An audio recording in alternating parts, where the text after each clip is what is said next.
Assalamualaikum warahmatullahi wabarakatuh. Kami dari kelompok 8 akan menjelaskan tentang proses penulisan pesan-pesan berbisnis. Saya Hadiana Fibiola Serli. Yang kedua ada Enzelika Yasmin.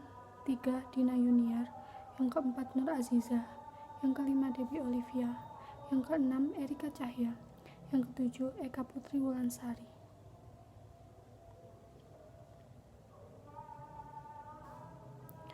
Proses penyusunan pesan bisnis. Proses komposisi atau composition process. Penyusunan prinsip bisnis dapat dianalogikan dengan proses penciptaan lagu seperti yang dilakukan oleh seorang komposer.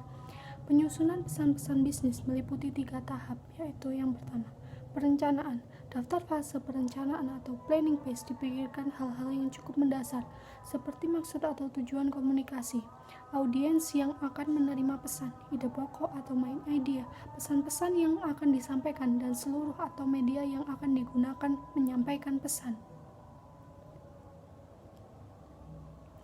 Yang kedua, organisasi dan komposisi. Setelah tahap perencanaan, tahap berikutnya adalah bagaimana mengorganisasikan ide-ide dan selanjutnya dituangkan dalam bentuk draft yang berkaitan dengan komitmen pemikiran Anda yang dimulai dengan merangkai kata, kalimat, paragraf, dan memiliki ilustrasi yang diperlukan untuk mendukung ide pokok bahasan. Organisasi dan komposisi erat kaitannya dengan penyusunan atau pengaturan kata-kata, kalimat, dan paragraf. Yang ketiga, revisi. Seluruh maksud dan isi pesan harus ditelaah kembali, baik dari sisi substitusi, pesan yang ingin disampaikan, tetapi juga bagaimana gaya penulisannya, struktur kalimat yang digunakan, dan bagaimana tingkat pemahamannya. Kalau belum sesuai, perlu dilakukan pengecekan sekaligus revisi atau perbaikan-perbaikan seperlunya. Saya akan menjelaskan tentang penentuan tujuan pesan bisnis. Mengapa tujuan harus dijelas?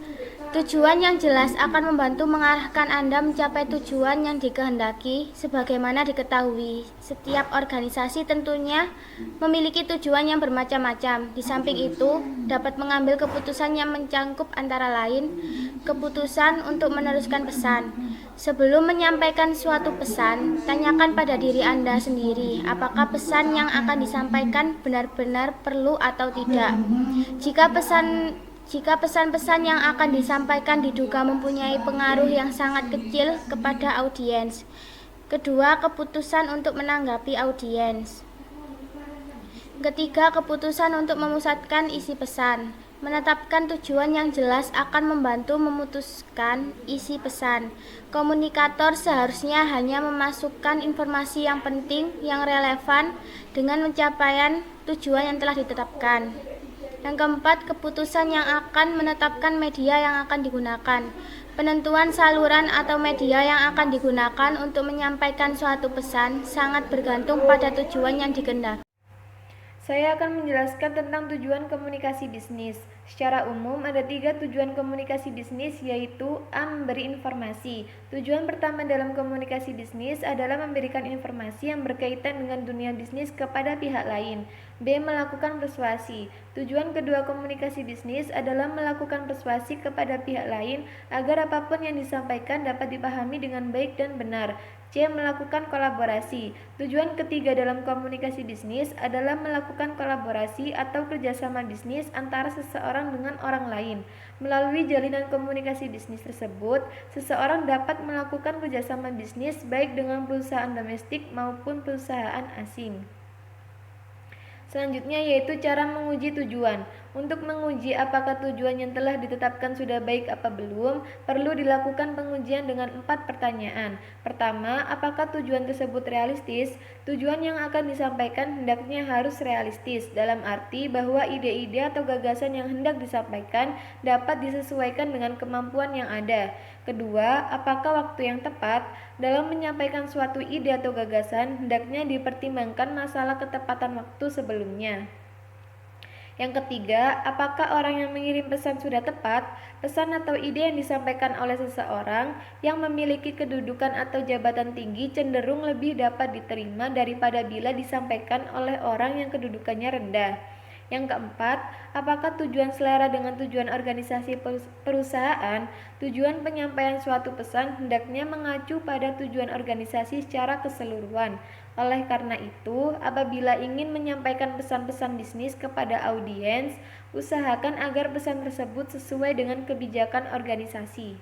Di sini saya menjelaskan tentang cara mengembangkan profil audiens, yaitu 1. Melakukan ukuran dan komposisi audiens. Audiens dalam jumlah besar tentu saja akan menunjukkan perilaku yang berbeda dengan audiens yang berjumlah sedikit, sehingga untuk menghadapinya diperlukan teknik komunikasi yang berbeda pula. Yang kedua, siapa audiensnya. Bila audiens yang dituju lebih dari satu orang, komunikator perlu mengidentifikasi siapa di antara mereka yang memegang posisi kunci atau posisi paling penting. Yang ketiga, reaksi audiens. Diketahui reaksi yang mungkin dimunculkan oleh audiens tersebut. Jika komposisi audiens adalah orang-orang yang tidak suka berdebat atau kurang kritis, presentasi sebaiknya disajikan langsung pada bagian kesimpulan dan saran-saran. Yang keempat, tingkat pemahaman audiens. Ketika menyampaikan pesan terbelakang audiens seperti tingkat pendidikan, usia, dan pengalaman juga perlu diperhatikan. Jika komunikator dan audiens memiliki latar belakang yang jauh berbeda, perlu diputuskan terlebih dahulu seberapa jauh audiens tersebut harus dididik. Yang kelima, hubungan komunikator dengan audiens. Komunikator adalah orang yang belum dikenal oleh audiens. Audiens harus dapat diyakinkan sebelum penyampaian suatu pesan yang dilakukan. Komunikator dengan penampilan yang meyakinkan akan membuat audiens termotivasi untuk mendengarkan dan menyimak pembicaraan sehingga pesan dapat ditampilkan dengan baik. Cara memuaskan audiens akan kebutuhan informasi. Ada 5 tahap yang diperlukan untuk memenuhi kebutuhan audiens, yaitu temukan atau cara apa yang diinginkan oleh audiens, antisipasi pertanyaan yang tidak diungkapkan, berikan semua informasi yang diperlukan, pastikan bahwa informasi akurat, dan tekan ide-ide yang paling menarik kepada audiens. Cara memuaskan kebutuhan motivasional audiens. Salah satu cara untuk mengatasi kendala adalah dengan mengatur pesan-pesan sedemikian rupa sehingga informasi yang disampaikan dapat diterima audiens dengan mudah. Pendekatan yang dapat dilakukan adalah dengan memberikan argumentasi yang bersifat rasional. Meskipun pendekatan dengan menggunakan argumentasi merupakan cara yang baik untuk menarik audiens, perlu juga untuk mencoba menggunakan pendekatan emosi audiens. Setelah menganalisis tujuan dan audiens, selanjutnya adalah menentukan cara untuk mencapai tujuan tersebut. Setiap pesan-pesan bisnis akan bermuara pada satu tema pokok, yaitu ide pokok atau main idea, dan hal-hal lain yang dianggap sebagai ide pendukung. Selanjutnya, saya akan menjelaskan tentang penentuan ide pokok. Setiap pesan-pesan bisnis akan bermuara pada satu tema pokok, yaitu ide pokok atau main idea. Ide pokok adalah pernyataan tentang suatu topik yang menjelaskan isi dan tujuan dari topik tersebut. Ide pokok dapat memotivasi orang untuk melakukan apa yang diinginkan dengan menggabungkan atau menyelaraskan tujuan pengirim dengan tujuan mereka. Sebelum dapat menentukan ide pokok, hal-hal penting yang harus diidentifikasi terlebih dahulu. Teknik curah pendapat atau brainstorming. Yang pertama, storyteller's tour. Storyteller's tour adalah dengan cara menghidupkan tape recorder dan telaah pelan-pelan isi pesan yang disampaikan. Dengarkan dengan teliti dan berlatihlah sehingga ide pokok suatu pesan dapat ditemukan dengan mudah. Yang kedua yaitu random list. Random list yaitu tulis segala sesuatu yang ada dalam pikiran Anda di kertas kosong. Hubungkan antara ide yang satu dengan yang lain, bagi ke dalam kelompok-kelompok, dan temukan butir yang penting maupun yang tidak penting. Yang ketiga yaitu CVR atau conclusions, finding, dan recommendation worksheet. Jika subjeknya mencakup pemecahan masalah, gunakan suatu lembar kerja atau worksheet yang akan membantu menjelaskan hubungan antara temuan atau findings, kesimpulan atau conclusions, dan rekomendasi atau recommendations yang akan diberikan.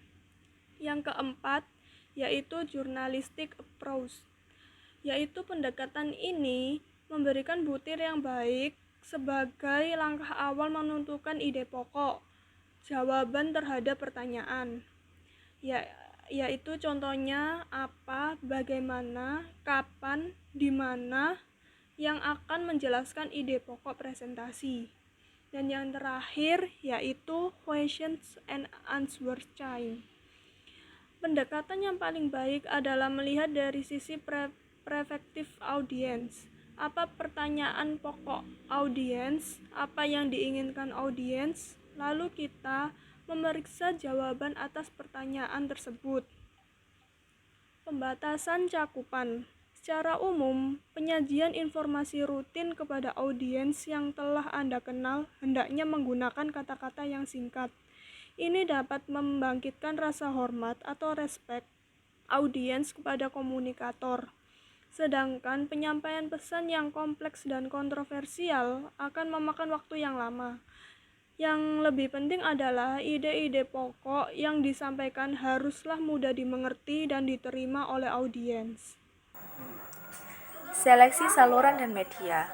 Pesan-pesan bisnis harus sesuai dengan situasi yang ada. Ide-ide dapat disampaikan melalui dua saluran, yaitu saluran lisan dan tulisan. Pilihan mendasar antara berbicara atau menulis bergantung pada tujuan atau maksud pesan, audiens, dan karakteristik dari kedua saluran komunikasi tersebut. Komunikasi lisan.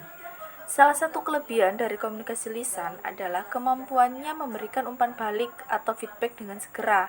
Komunikasi lisan ini lebih ekonomis. Pendekatan lisan juga bermanfaat bila yang disajikan adalah informasi kontroversial.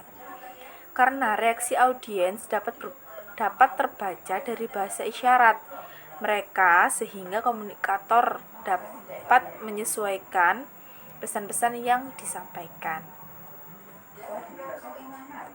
Komunikasi lisan mencakup antara lain percakapan antara dua orang atau lebih, pembicaraan lewat telepon, wawancara kerja, pertemuan kelompok kecil atau diskusi kelompok seminar, lokakarya, program penelitian, pidato formal, dan presentasi penting lainnya. Pada umumnya, semakin sedikit jumlah audiens, semakin baik interaksi di antara mereka. Jika informasi bertujuan untuk mencapai suatu keputusan atau pemecahan suatu masalah. Program yang relatif informasi dan tidak terstruktur memungkinkan ide-ide akan mengalir dengan bebas. Presentasi formal dengan jumlah audiens yang lebih besar seperti konversi penjualan, rapat para pemegang saham, presentasi untuk pengenalan produk baru, dan fungsi-fungsi seremonial unggul.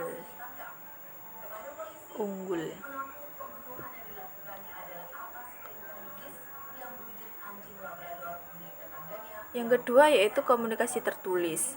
Pesan-pesan tertulis juga memiliki berbagai macam bentuk seperti surat, memo, proposal, dan laporan. Salah satu kelebihan komunikasi tertulis adalah bahwa penulis mempunyai kesempatan untuk merencanakan dan mengendalikan pesan-pesan mereka. Dalam memilih saluran dan media berkomunikasi, perlu dipertimbangkan tingkat kepentingannya, formalitas, kompleksitas, tingkat kerahasiaan, emosional, dan biaya pengirim, serta harapan audiens. Sekian presentasi dari kelompok kami, kurang dan lebihnya mohon maaf. Assalamualaikum warahmatullahi wabarakatuh.